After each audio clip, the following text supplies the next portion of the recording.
Market లో invest చేసి మీ డబ్బులు డబుల్ చేసుకోవాలనుకుంటున్నారా? సుందరరామిరెడ్డి గారి సెమినార్ కి అటెండ్ అవ్వండి. సార్ నమస్తే సార్, గిరిబాబు గారు. నమస్తే సార్.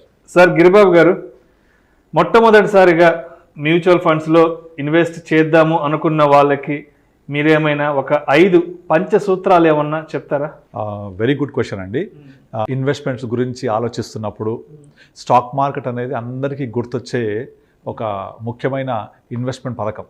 స్టాక్ మార్కెట్ గురించి ఆలోచిస్తూ సో ఎలాంటి టైంలో మీరు మ్యూచువల్ ఫండ్లో ఇన్వెస్ట్ చేయాలి అనుకునే కొత్త ఇన్వెస్టర్స్ గురించి అడిగారు. చాలా వెరీ వెరీ గుడ్ క్వశ్చన్.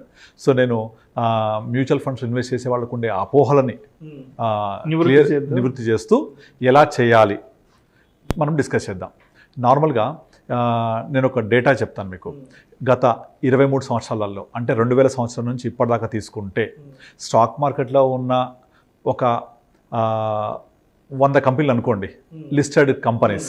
ఆ 100 కంపెనీస్ తీసుకుంటే 23 ఇయర్స్లో దాదాపుగా 90% ఆఫ్ కంపెనీస్, అప్పటి నుంచి ఇప్పటిదాకా ఉన్న కంపెనీస్లో 90% కంపెనీస్ మార్కెట్లోంచి ఎగ్జిట్ అయిపోవడమో, లేదా దాని ఐపీఓ ప్రైస్ కంటే తక్కువ ఉండడమో, లేదా ఆ ప్రైస్ కంటే కొంచెం అటు ఇటుగా ఉండడం జరుగుతుంది. 90% కంపెనీస్.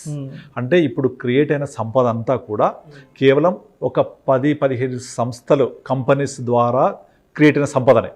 కానీ ఇదే 23 సంవత్సరాలలో ఏవైతే మ్యూచువల్ ఫండ్స్ ఎగ్జిస్ట్ అయినాయో 23 ఇయర్స్ బ్యాక్, ఇవాళ చూసుకుంటే దాదాపుగా ప్రతి ఫండ్ కూడా మోర్ దెన్ 15-18% CAGR క్రియేట్ చేశాయి.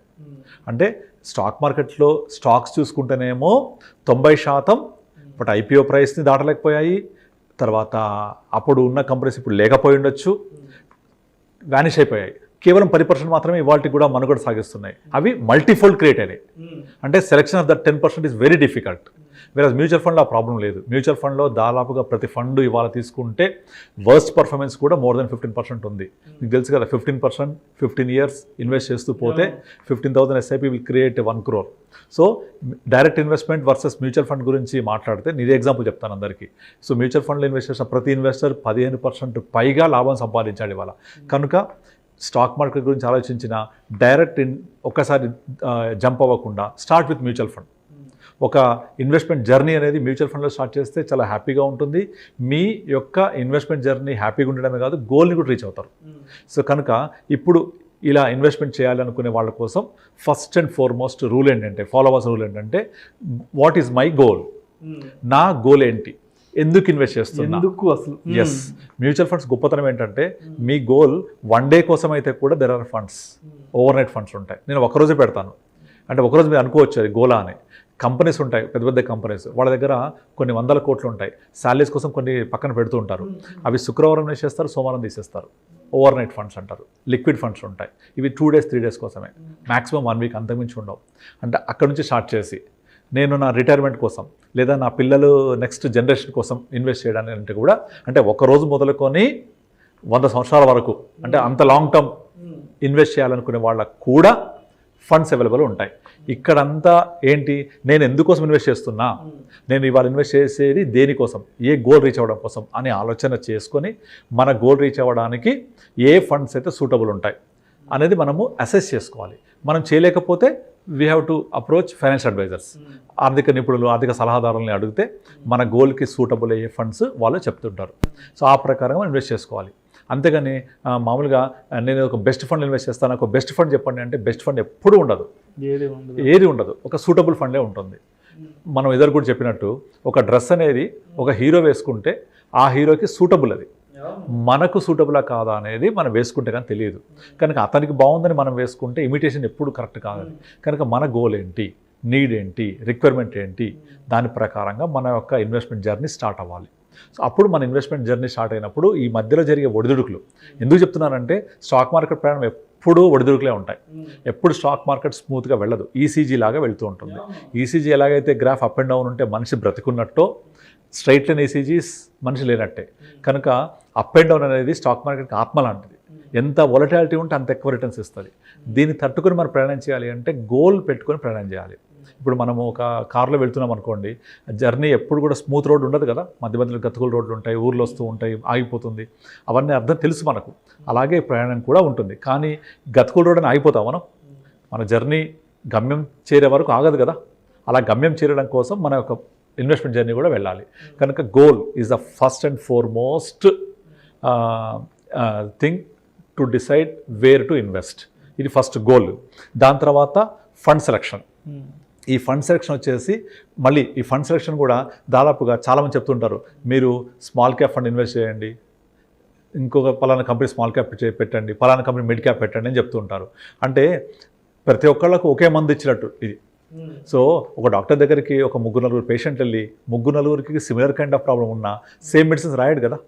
సో డాక్టర్ ప్రిస్క్రైబ్ చేసే ముందు డయాగ్నోస్ చేస్తాడు ఫస్ట్, వీళ్ళ సమస్య కారణం ఏంటి. సమస్య ఒకటే కానీ కారణాలు వేరవచ్చు. మీ యొక్క వయసు ఎంత, ఫిజిక్ ఎంత, మీ యొక్క నేపథ్యం ఏంటి, మీ యొక్క అలవాట్లు ఏంటి, స్థితిగతులు ఏంటి, వాటన్నిటి బేరీ చేసుకొని మెడిసిన్స్ ప్రిస్క్రైబ్ చేస్తాడు. అంతేగాని లాంగ్ టర్మ్ అంటే కంపల్సరీ స్మాల్ క్యాప్ అంటే దాని జర్నీ చాలా ఒడిదుడుకులు ఉంటుంది, చాలా వొలటైల్గా ఉంటుంది. అర్థం చేసుకోవడం కష్టం, తట్టుకోవడం కష్టం. కనుక కొంతమంది చెప్పేస్తూ ఉంటారు స్టాక్ మార్కెట్లో టిప్స్ ఇచ్చేవాళ్ళు, వాళ్ళు మీకు మ్యూచువల్ ఫండ్ ఏం లేదండి, ఒక స్మాల్ క్యాప్ పెట్టేసేయండి, ఒక పలానా కంపెనీ స్మాల్ క్యాప్ పెట్టేయండి అని చెప్తుంటారు. ఎప్పుడు ఆ పని చేయొద్దు. ఎప్పుడు కూడా మనము సెలెక్షన్ ఆఫ్ ఫండ్స్ అనేది ఒక పోర్ట్ఫోలియో లాగా చూడాలి. అంటే పోర్ట్ఫోలియో అంటే మనము ఇప్పుడు ఒక క్రికెట్ మ్యాచ్ ఉంది, అందరూ బ్యాట్స్మెన్స్ని పెట్టి ఆడగలమా? Because cricket is related to score కాబట్టి, రన్స్ కాబట్టి అందరు బ్యాట్స్మెన్స్ వచ్చి ఆడలేము, అందరు బౌలర్స్తో కూడా ఆడలేము. We need specialist batsmen, specialist bowler, specialist allrounders, ఒక వికెట్ కీపర్, అలాగే ఒక టీమ్. అలాగే మ్యూచువల్ ఫండ్స్ కూడా ఒక portfolio is like a team. నా పోర్ట్ఫోలియో 15% CAGR ఇస్తుందా లేదా, 12% CAGR ఇస్తుందా లేదా, ఇది చూడాలి. ఎందుకంటే ఆ పోర్ట్ఫోలియోలో FMCG ఉండాలి, IT ఉండాలి, బ్యాంకింగ్ ఉండాలి, ఫార్మా ఉండాలి, డైవర్సిఫికేషన్ ఉండాలి, స్మాల్ క్యాప్ ఉండాలి, మిడ్ క్యాప్ ఉండాలి, లార్జ్ క్యాప్ ఉండాలి. ఒక్కొక్క పని ఒక్కొక్కటి చేస్తుంది. కనుక portfolio selection is very very very important. ఇదైన తర్వాత మన ఇన్వెస్ట్మెంట్స్ ఇంతకుముందు చెప్పినట్టు డైవర్సిఫై కూడా ఉండాలి, డైవర్సిఫికేషన్ ఉండాలి. అన్నీ తీసుకెళ్ళి ఇప్పుడు నార్మల్గా 2006-7-8లో రియల్ ఎస్టేట్ బూమ్ నడిచినప్పుడు మీరు ఇన్ఫ్రా అని ఉంది అంటే చాలు పరిగెత్తుడే, అది రియల్ ఎస్టేట్ ఉందంటే పరిగెత్తుడే. దాంతో పెరుగుతున్నాయి కదా, అందరు తీసుకెళ్ళి ఒకే ఫండ్స్లో పెడితే 2008 నుంచి 2023 ఇన్ని సంవత్సరాలలో కూడా ఆ ఫండ్స్ పర్ఫార్మెన్స్ చేయలేదు. బికాజ్ ఆ సెక్టర్ మొత్తం పడిపోయింది. ఈ రోజుకి ఇంకా అప్పుడున్న ప్రైస్ లేవు. DLF అప్పుడు 1100 ఉండే, ఇవాళకి ఆ ప్రైస్ రాలేదు, సగం కూడా కాలేదు. అలాగే IT బూమ్ 2000లో వెరీ వెరీ హై ఉండే.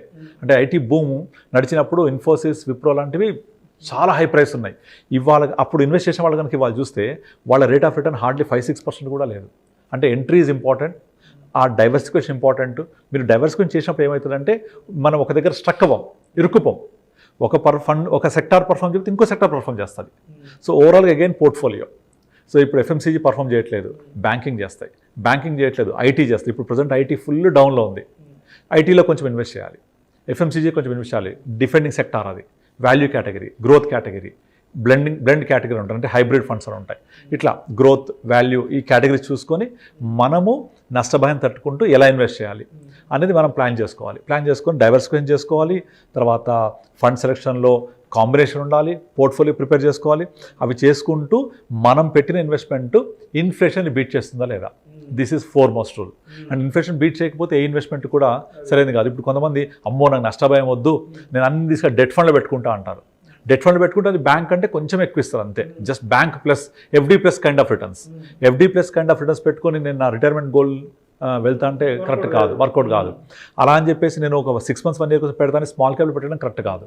సో నా గోల్ ఏంటి, నీడ్ ఏంటి, రిక్వైర్మెంట్ ఏంటి, ఇది ఇన్ఫ్లేషన్ బీట్ చేస్తుందా లేదా, అంటే అగైన్ మన పోర్ట్ఫోలియో ఇన్ఫ్లేషన్ని బీట్ చేసేలాగా ఉందా లేదా. So create your own portfolio. So చాలామందికి వాళ్ళ యొక్క ఫ్రెండ్స్, కొలీగ్స్, ఇంటి పక్క వాళ్ళు సజెస్ట్ చేసేస్తూ ఉంటారు. కానీ వాళ్ళకి తెలియని విషయం ఏంటంటే ఎవరి క్వశ్చన్ పేపర్ వాళ్ళకే ఉంటుంది, ఎవరి క్వశ్చన్ పేపర్ వేరే వేరే క్వశ్చన్స్తో ఉంటుంది. అంత పక్కోడిని చూసి కాపీ కొడితే డెఫినెట్లీ ఫెయిల్ అవుతాం. ఎందుకంటే పక్కవాడి రిస్క్ అపడేట్ ఏంటి, ఇన్కమ్ లెవెల్స్ ఏంటి, సోర్స్ ఆఫ్ ఇన్కమ్ ఎంత కాలం ఇన్వెస్ట్ చేస్తున్నాడు, అతని గోల్స్ ఏంటి, దాన్ని బట్టి అతను డిసైడ్ చేసుకున్నాడు. కానీ మనం పక్కోడు పెట్టాడు కానీ అదే ఫండ్స్ మనం పెట్టుకుంటే అతను ఎప్పుడు ఎగ్జిట్ అవ్వాలో అప్పుడు ఎగ్జిట్ అవుతాడు. మనం ఎగ్జిట్ అవుతామా? ఇక్కడ మీరు ఎక్కడైనా చెక్ చేసుకోండి, ఒక పలానా ఫండ్లో కొనండి, ఇక్కడ ఎంటర్ అవ్వండి, ఈ ఫండ్స్ కొనండి అంటారు, కానీ ఈ ఫండ్లోంచి ఎగ్జిట్ అవ్వండి అని ఒక్కరు కూడా చెప్పారు. సో మీకు ఎంటర్ అవ్వడమే కాదు, ఎగ్జిట్ కూడా తెలియాలి. ఎగ్జిట్ అంటే ఏంటి, ఎప్పుడు ఎగ్జిట్ అవ్వాలి, ఎందుకు అవ్వాలి, నా గోల్ ఏంటి అనేది మీ అంతటా మీరుగా తెలుసుకొని ప్లాన్ చేసుకొని వెళ్ళకపోతే ఫైనాన్షియల్ అడ్వైజర్ కలిస్తే definitely they will help you out. ఇప్పుడు ఆ హెల్త్ కోసం అయితే డాక్టర్ని కలుస్తాం, లీగల్ కోసం లాయర్ని కలుస్తాం, అట్లాగే ఫైనాన్షియల్ అడ్వైజర్ని కలిస్తే మీ యొక్క ఆర్థిక సంబంధించిన అన్ని రకాల ప్లానింగ్స్, ఫైనాన్షియల్ గోల్స్ని మీట్ అవ్వడానికి హెల్ప్ చేస్తారు. సో మనకు ఆర్థిక నిపుణులు, ఫైనాన్షియల్ అడ్వైజర్స్ చాలామంది ఉన్నారు. కానీ ఈ కల్చర్ పెరుగుతుంది. ఇప్పుడు రెగ్యులర్గా క్లయింట్స్ వస్తున్నారు, మాట్లాడుతున్నారు, వాళ్ళ యొక్క ఇన్కమ్ లెవెల్స్ ఏంటి, అప్పులు ఏమున్నాయి, ఆదాయం ఏముంది, గోల్ ఏంటి డిస్కస్ చేస్తున్నారు. So we could able to guide them. So ఇలా వెళ్తూ ఉంటే ఒక మన తోడు ప్రయాణంలో ఎప్పుడు ఒక తోడు ఉంటే మనం ఎలాగైతే మన ఒక గమ్యాన్ని చేరుకోగలమో, ఆ తోడు అనేది ఒక ఫైనాన్షియల్ అడ్వైజర్. ఆ తోడు అనేది మనము ఎటు వెళ్తున్నామో ఒక చెప్పే దిక్సూచి లాంటిది. ఇప్పుడు మీకు గూగుల్ మ్యాప్స్ ఉన్నాయి, అది పెట్టుకొని వెళ్ళామనుకోండి, అది ఎటు చూపిస్తే అటు వెళ్తూ ఉంటాం. పొరపాటున చెప్పింది కాకుండా పక్కకి వెళ్తే అది చెప్పదు గూగుల్ మ్యాప్ మనకు, ఇట్లా వెళ్ళావు తప్పు వెనక్కి అని చెప్తుందా? చెప్పదు. మళ్ళీ అటు వెళ్తే కూడా ఇంకో రూట్ చూపిస్తుంది, మళ్ళీ అటు వెళ్తే ఇంకో రూట్ చూపిస్తుంది. అది ఎప్పటికప్పుడు మనల్ని రీరూట్ చేస్తూ ఉంటుంది. కానీ ఇది తప్పు వెనక్కి అని చెప్పరు. But financial advisor will guide you. ఈ ఫండ్స్లో ఇన్వెస్ట్ చేస్తే ఇంత రిస్క్ ఉంటుంది, ఇది చేయాలా వద్దా చేయాలా, కరెక్ట్గా గైడ్ చేస్తూ ఉంటారు. So entry level, exit level. ఇప్పుడు థీమాటిక్ ఫండ్స్ ఉంటాయి. మీరు 2020 టైంలో, 2021 కరోనా టైంలో డైరెక్ట్ ఇన్వెస్ట్ చేసిన దాదాపుగా డైరెక్ట్ ఇన్వెస్టర్స్ అందరూ కూడా వాళ్ళ యొక్క పోర్ట్ఫోలియో 70% టెక్ ఫండ్స్తో నింపేశారు. థీమాటిక్ ఫండ్స్, స్మాల్ క్యాప్స్ నింపేశారు. అవి తర్వాత 2021 అక్టోబర్ తర్వాత బ్లీడింగ్ లిటరల్లీ చాలా పడిపోయినాయి. అర్థం కావట్లేదు. మొత్తం తీసుకెళ్ళి టెక్నాలజీ ఫండ్స్ పెట్టేశారు, థీమాటిక్ ఫండ్స్. మీరు చెక్ చేసుకుంటే data is sowing direct investors అందరూ తీసుకెళ్ళి 70% తీసుకెళ్ళి మొత్తం ఒకటే ఫండ్లో, ఎందుకంటే అది బాగా పర్ఫామ్ చేస్తున్నట్టు కనిపిస్తోంది. ఏ ప్లాట్ఫామ్ ఓపెన్ చేసినా కూడా హైయెస్ట్ పర్ఫార్మింగ్ రేటింగ్ చూడడము, హైయెస్ట్లో ఉంది 30%, 40%. సో పెట్టాయి. కానీ ఎందుకు పెరిగింది, రీజన్ ఏంటి, గతంలో ఏం జరిగింది, ఎందుకు ఈ ఫండ్స్ పెరిగాయి, రేపు భవిష్యత్తు ఏంటి, ఎవ్వరూ దాన్ని అసెస్ కూడా చేయలేదు. అందుకే ఒక అడ్వైజర్ మాత్రం ఎప్పుడూ తప్పు చేయడు. నేను చూస్తుంటాను కదా, అడ్వైజర్స్ ఎప్పుడు తీసుకెళ్ళి ఒక బాస్కెట్లో ఆల్ ఎగ్స్ పెట్టాడు. అన్ని ఎగ్స్ ఒక బాస్కెట్లో పెట్టకూడదని ఒక థంబ్ రూల్ ఉంటుంది. సో ఆ టెక్నాలజీ సెగ్మెంట్ పెరిగితే కూడా కొంచెం అలొకేషన్ తీసుకోవాలి, లైక్ 5%, 10%, 90% ఇంకో చోట్ల అలొకేషన్ తీసుకోవాలి. అలా మొత్తం పోర్ట్ఫోలియో డిజైన్ చేసుకోవాలి. డిజైన్ చేసుకుంటే ఆటోమేటిక్గా ఒకటి కాకపోయినా ఇంకొకటి మీకు రిటర్న్స్ జనరేట్ చేస్తూనే ఉంటుంది. You have to look at the portfolio level, not at a fund level. ఇప్పుడు చూస్తే టెక్నాలజీ ఫండ్ పడిపోయి ఉన్నాయి కదా.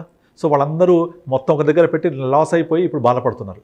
మళ్ళీ కొంచెం పికప్ అవుతున్నాయి ఇప్పుడు. కానీ ఈ పికప్ అయినప్పుడు మిగతా ఫండ్స్ అన్ని బాగా పెరిగిపోయి ఉన్నాయి అంటే ఆ లాస్ అయినట్టే కదా. బట్ అలా కాకుండా ఒక పోర్ట్ఫోలియో లెవెల్లో మనం ఇన్వెస్ట్ చేసుకుంటే portfolio will give you decent returns. So అందుకే మనం ఎప్పుడు ఇండివిజువల్ ఫండ్ లెవెల్ చూడొద్దు, పోర్ట్ఫోలియో లెవెల్ చూడాలి. నాకేం కావాలి, నా రిటర్న్స్ ఇన్వెస్ట్ బ్రీడ్ చేస్తున్న ఇన్ఫ్లేషన్ ఇవన్నీ చూస్తూ ఎప్పటికప్పుడు రివ్యూ చేయాలి. This is very very important. Review అంటే ఏంటి, ఎవ్రీ 3 yearsకి ఒకసారి మార్కెట్ ఎలా పర్ఫామ్ చేసింది, నా ఫండ్ ఎలా పర్ఫామ్ చేసింది. ఒకవేళ 3 yearsలో కనుక మార్కెట్ బెంచ్ మార్క్ బీట్ చేయకపోతే నేను ఈ ఫండ్లో ఉండాలా వద్దా అని ఆలోచన చేసి దాన్ని మార్చేసుకోవడమో, రివ్యూ చేస్తూ ముందుకెళ్తూ ఉండాలి. అలా అని పెట్టేసి నేను fill it, shut it, forget it అంటే వర్కౌట్ కాదు. అలా అని పర్ఫామ్ చేయని నాన్ పర్ఫార్మర్స్ ఉండడం కూడా కరెక్ట్ కాదు. సో ఎప్పటికప్పుడు మార్కెట్కి బీట్ చేసుకుంటూ వెళ్తూనే లేదా అని చూసుకోవాలి. చూసుకుంటే మీరు ఎనార్మస్ సంపద క్రియేట్ చేయొచ్చు ఓవర్ పీరియడ్ ఆఫ్ టైం. ఎందుకంటే మనకు ఇన్వెస్ట్మెంట్స్ ట్రెండ్ మారుతుంది కదా.